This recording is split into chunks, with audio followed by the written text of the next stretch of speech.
No fue un sueño, y tampoco fue una imaginación piadosa.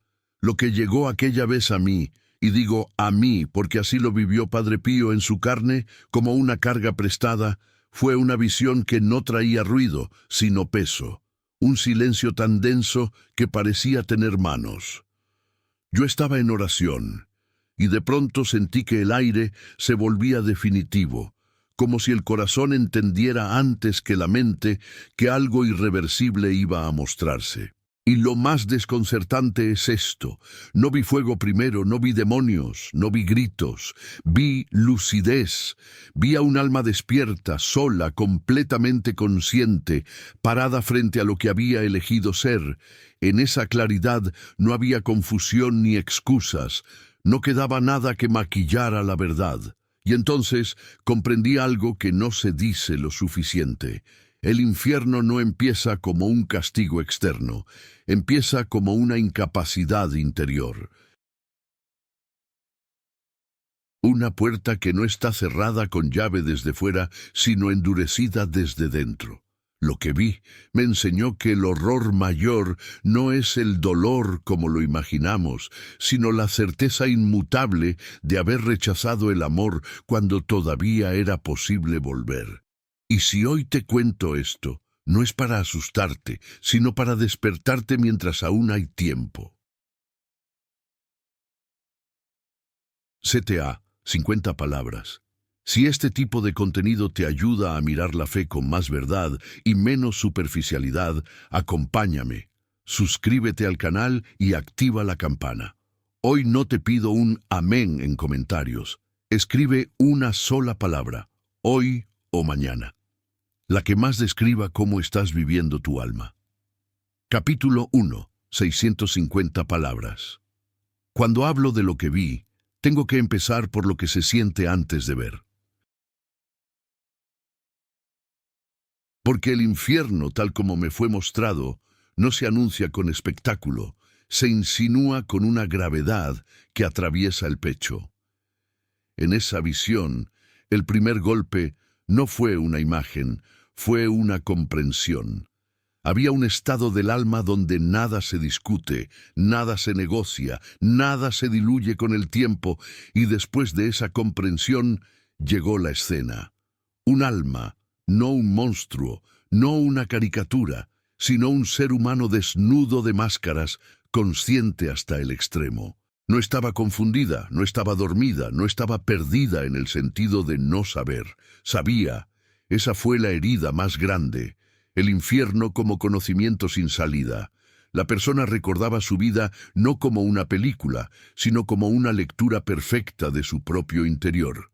Cada gesto, cada omisión, cada vez que la gracia tocó la puerta sin romperla.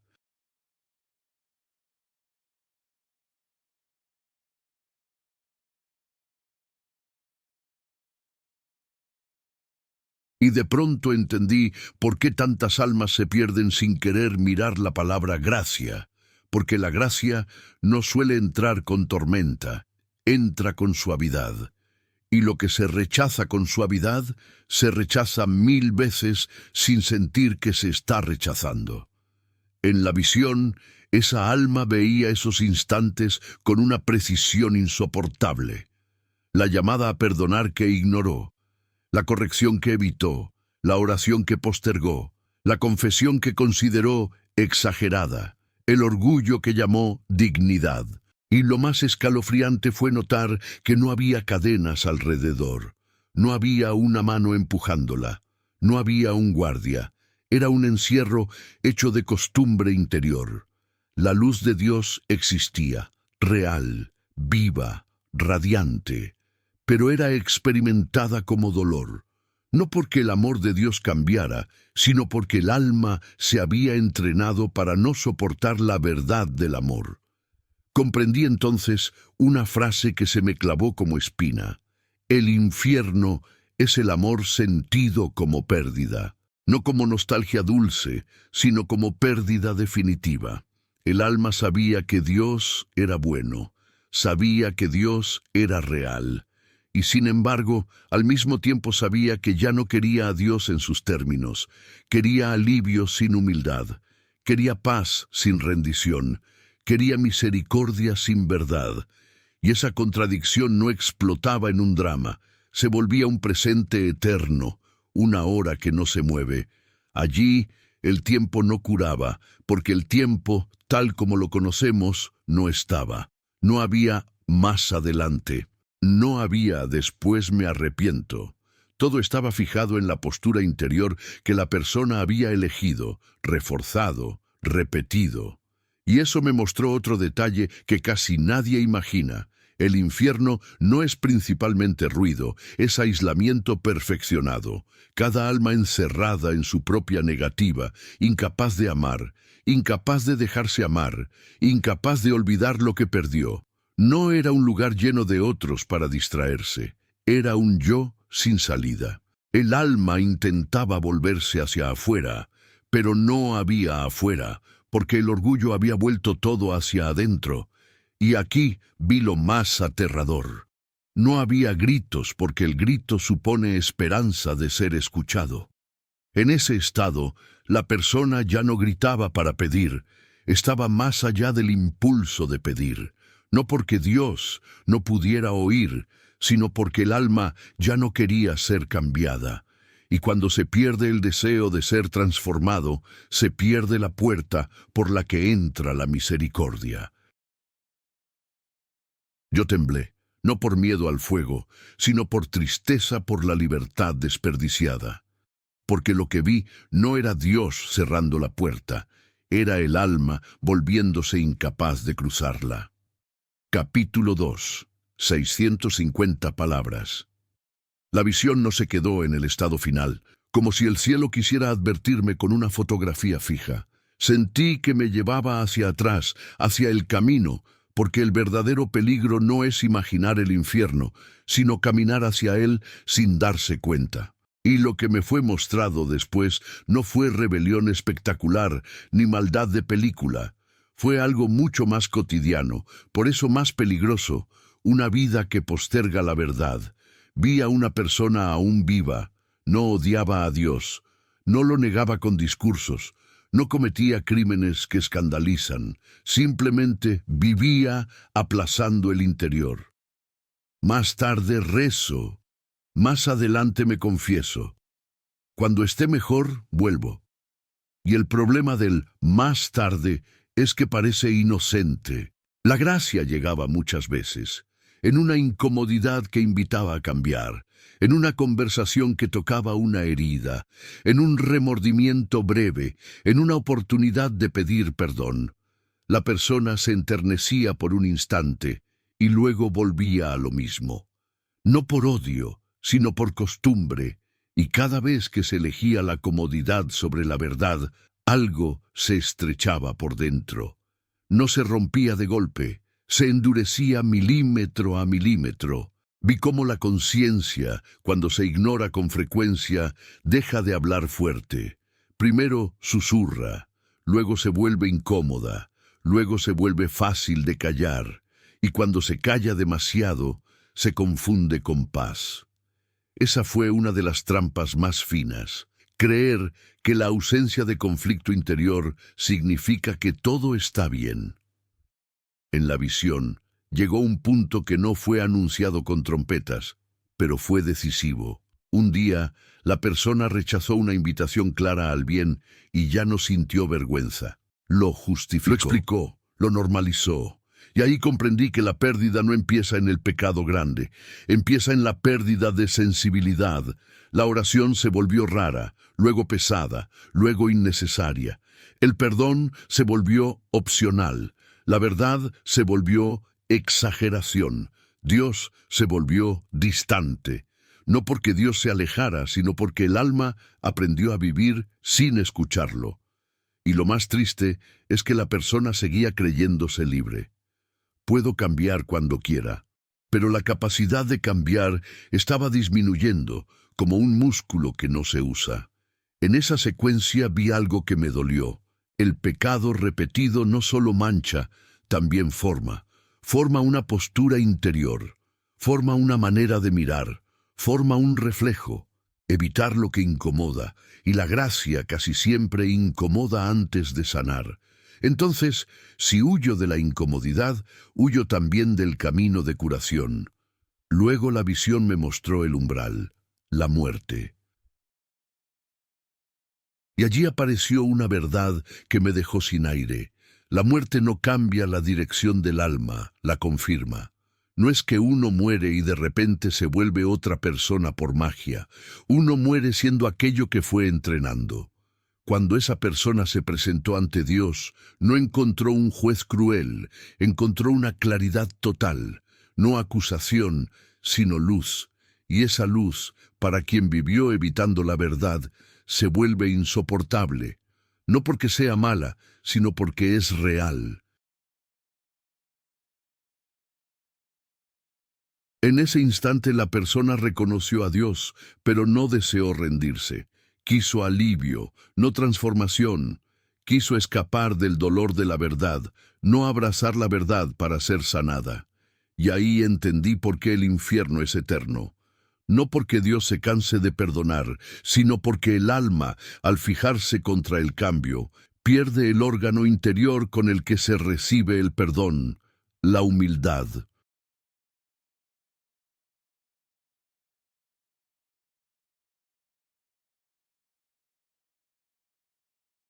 La visión fue contundente, la misericordia no se cancela, pero puede volverse inalcanzable para quien ya no quiere ser tocado por ella. Y lo que más me estremeció es que muchas de esas almas no fueron malvadas según el mundo, fueron ordinarias. Evitaron grandes escándalos, pero también evitaron el amor profundo. Querían los regalos de Dios, no a Dios. Y cuando llegó el momento de elegirlo por completo, no pudieron, porque llevaban años eligiendo no hacerlo.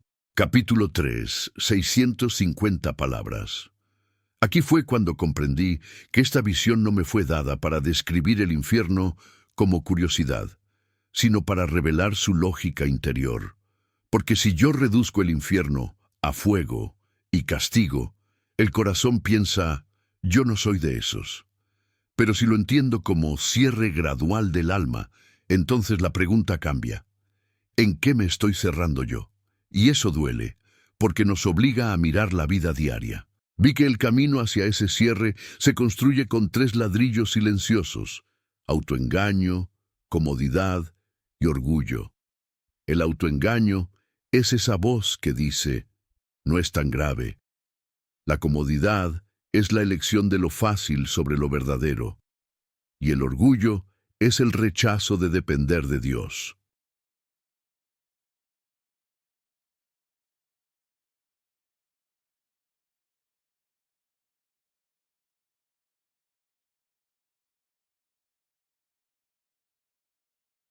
En la visión, esos ladrillos no se veían como pecados escandalosos, sino como una manera de vivir, no pedir perdón, justificar siempre, culpar a otros, mantener rencores, buscar placer como anestesia, evitar silencio para no escuchar el interior.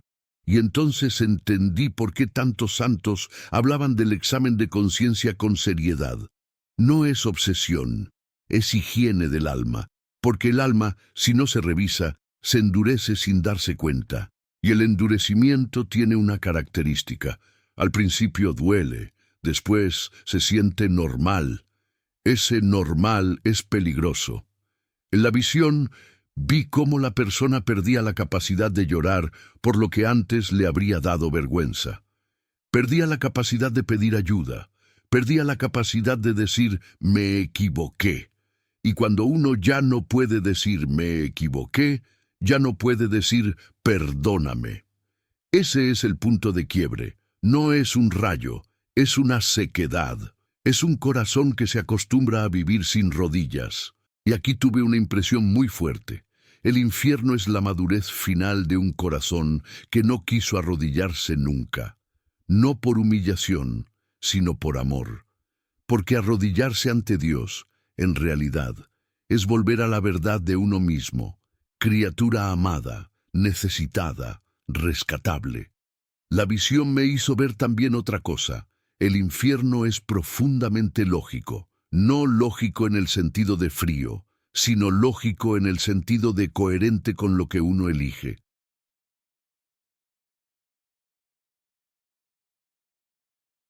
Si yo elijo toda la vida vivir centrado en mí, evitando la verdad, evitando amar de verdad, ¿qué hago al final?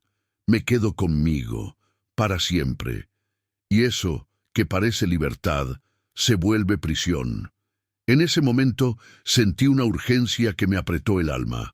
Mientras uno vive, todavía puede romper el patrón, todavía puede ablandarse, todavía puede pedir perdón aunque cueste, todavía puede confesar aunque dé vergüenza, todavía puede perdonar aunque duela, todavía puede rezar aunque esté seco. Y aquí, más o menos a mitad de este mensaje, quiero hablarte directo, sin dramatismo. Si algo de esto te está tocando, no lo dejes pasar como un video más. CTA. En medio, 50 palabras. Si vas a quedarte hasta el final, te invito a hacer algo concreto. Suscríbete ahora, porque este canal es para quien quiere despertar, no solo entretenerse. Y escribe en comentarios una frase corta. Hoy vuelvo o hoy empiezo. No lo hagas por mí, hazlo como un compromiso contigo y con Dios. Capítulo 4. 650 palabras. La visión me llevó entonces a una pregunta inevitable. ¿Qué es, en el fondo, lo que condena? Y lo que comprendí no fue un error aislado, sino una dirección. El alma se salva o se pierde por el rumbo que ama. No por una caída puntual, sino por lo que elige defender una y otra vez. Vi que el gran drama no es la debilidad humana, porque todos somos frágiles, sino el rechazo de ser sanados. Una cosa es caer y levantarse. Otra cosa es caer y llamar al suelo. En ese punto sentí que el cielo me mostraba la misericordia de manera indirecta, no como sentimentalismo, sino como invitación persistente. La misericordia no es que Dios haga como si no pasara nada. La misericordia es Dios dándome 1000 oportunidades de volver a ser verdadero. Y el infierno es el lugar donde ya no se quiere esa verdad. Por eso el infierno no es tanto Dios lejos, sino yo cerrado. Y cuando uno está cerrado, incluso el amor se siente como amenaza, porque el amor revela. En la visión percibí que muchas personas temen la confesión no por Dios, sino por la luz, porque la luz exige nombrar, exige humildad, exige rendir el personaje. Y si uno se aferra al personaje, se aferra también a su prisión. Vi claramente cómo el alma que se iba cerrando tenía miedo de dos cosas, ser vista y cambiar. Y esa combinación es mortal espiritualmente, porque Dios, para sanar, tiene que ver, y para salvar, tiene que transformar. Si yo quiero salvación sin ser visto y sin ser transformado, estoy pidiendo lo imposible. Entonces comprendí por qué los santos insistían tanto en lo pequeño. Oración diaria, examen breve, un acto de caridad, pedir perdón rápido, cortar una mentira a tiempo, reconciliarse. Lo pequeño mantiene el corazón blando. Lo pequeño evita que el orgullo se consolide. Lo pequeño rompe el hábito de postergar.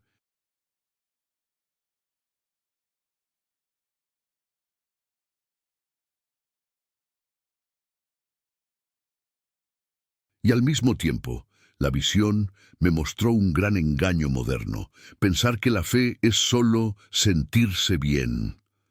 No, la fe es volverse verdadero. A veces eso consuela, a veces incomoda, pero siempre libera. Y si algo me quedó grabado como fuego, fue esto. El infierno es la eternidad de una mentira aceptada como identidad. Yo soy así, no voy a cambiar. Dios entiende, sí, Dios entiende, y por eso llama. Pero entender no significa aprobar mi cerrazón. En el fondo, el infierno nace cuando la persona ama su cerrazón más que la libertad que Dios ofrece. La visión no me mostró un Dios furioso, me mostró un Dios brillante, y un alma que por hábito ya no podía soportar brillo. Eso me hizo llorar, no de miedo, sino de compasión, porque yo sé que nadie empieza queriendo perderse.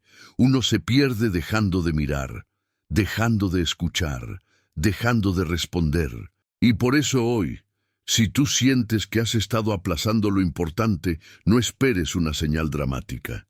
La señal es esta incomodidad que sientes ahora. Esa inquietud puede ser gracia. No la mates con distracciones. No la cubras con ruido. Si tienes que reconciliarte con alguien, empieza hoy. Si tienes que volver a rezar, empieza hoy. Si tienes que confesarte, da el primer paso hoy. No porque Dios te vaya a castigar, sino porque Dios te quiere libre. Y la libertad se recupera con decisiones concretas. Capítulo 5. 650 palabras. Me preguntas quizá, ¿y qué hago con todo esto sin caer en pánico? Porque el objetivo no es vivir aterrorizado, sino despierto. Lo primero que yo hago, a la luz de lo que vi, es dejar de negociar con el mañana. El mañana es el lugar donde el alma se anestesia. El hoy es el lugar donde la gracia trabaja. Así que yo empiezo por algo simple y real. 1 minuto de silencio. 1 minuto sin pantalla. 1 minuto para escuchar si mi conciencia está viva o apagada. Luego pongo nombre a lo que evito. Evito perdonar. Evito rezar. Evito confesar. Evito cambiar este hábito. Nombrar es el inicio de la humildad. Después, hago una acción que rompa el patrón. No 10, 1. Si hace años que no rezo, no prometo 1 hora. Rezo un Padre Nuestro con atención. Si hace tiempo que no vuelvo a la iglesia, no juro perfección. Pido una cita, busco confesión, doy un paso. Si estoy enredado en rencor, no me exijo sentir amor mañana. Decido no alimentar el veneno hoy, porque el infierno, tal como me fue mostrado, es la continuidad de un patrón, y la salvación también. Se construye con continuidad, pero de apertura. Otra cosa que hago es revisar mis excusas favoritas. Todos tenemos una. Estoy muy ocupado. No me siento digno. No me hace falta. Dios sabe. Sí, Dios sabe. Y precisamente porque sabe, te ofrece camino. La dignidad no es requisito previo para volver, es fruto de volver. Y aquí hay algo que quiero decir con firmeza y ternura a la vez. Si llevas mucho tiempo alejado, no esperes sentir ganas para regresar. Las ganas a veces llegan después del paso, no antes. El corazón vuelve a sentir cuando deja de huir. Además, yo aprendí que el miedo bien usado no paraliza, orienta. No se trata de vivir pensando en condena, sino de vivir consciente de que las elecciones internas forman el alma. Mis hábitos me están moldeando. Mi forma de hablar, de perdonar, de mirar, de ser honesto, de rezar, todo eso está construyendo un tipo de persona. Y la eternidad no será una sorpresa ajena. Será la revelación de lo que me convertí. Por eso, el mensaje más fuerte que me quedó no fue «hay infierno», fue «no te cierres, mantén el alma blanda, mantén la capacidad de arrepentirte, mantén la valentía de decir «Señor, aquí estoy, cámbiame». La visión terminó no con imágenes, sino con una urgencia suave, como si el cielo me dijera «no describas para entretener, advierte para salvar». Y así lo tomo. No estoy aquí para ganar una discusión, ni para asustar con teatro. Estoy aquí para recordarte que tu alma tiene dirección, y que esa dirección se corrige mientras respiras. Si hoy sientes que tu corazón se ha endurecido, esa misma percepción ya es un signo de que todavía hay luz, porque el endurecido total no se pregunta nada. El que aún se inquieta todavía puede abrirse, y abrirse, en el lenguaje de Dios, es empezar a vivir de nuevo. Conclusión. 200 palabras. Yo no salí de esa visión con ganas de señalar a nadie. Salí con ganas de rezar, porque lo que vi no fue un cuento de terror. fue la dignidad tremenda de la libertad humana. Entendí que el infierno no es una amenaza para manipular, sino una posibilidad real que revela cuánto importa el amor. Y entendí también que Dios no compite con nuestra libertad, la respeta hasta el final, incluso cuando duele. Por eso, si este mensaje te removió por dentro, no lo conviertas en ansiedad. Conviértelo en una decisión pequeña y verdadera. La santidad no empieza con grandiosidad, empieza con sinceridad. Empieza cuando uno deja de postergar, cuando pide perdón, cuando vuelve a la oración, cuando se confiesa, cuando corta un hábito que lo está cerrando. Y si tú piensas, yo estoy lejos, recuerda esto, mientras hay vida, el retorno es posible. No necesitas sentirte perfecto para volver. Necesitas estar dispuesto a ser transformado, porque lo contrario de la condena no es ser bueno a tu manera, es abrirse al amor para que te haga nuevo.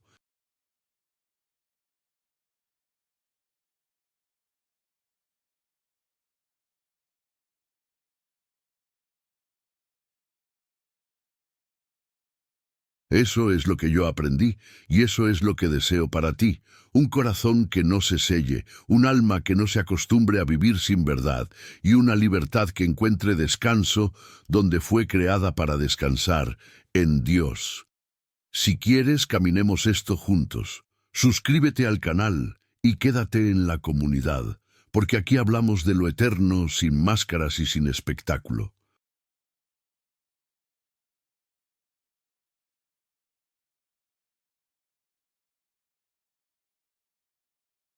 Y en comentarios cuéntame tu historia. ¿Qué mañana sientes que Dios te está pidiendo convertir en hoy? Comparte lo que aprendiste y si te sirvió, envíalo a alguien.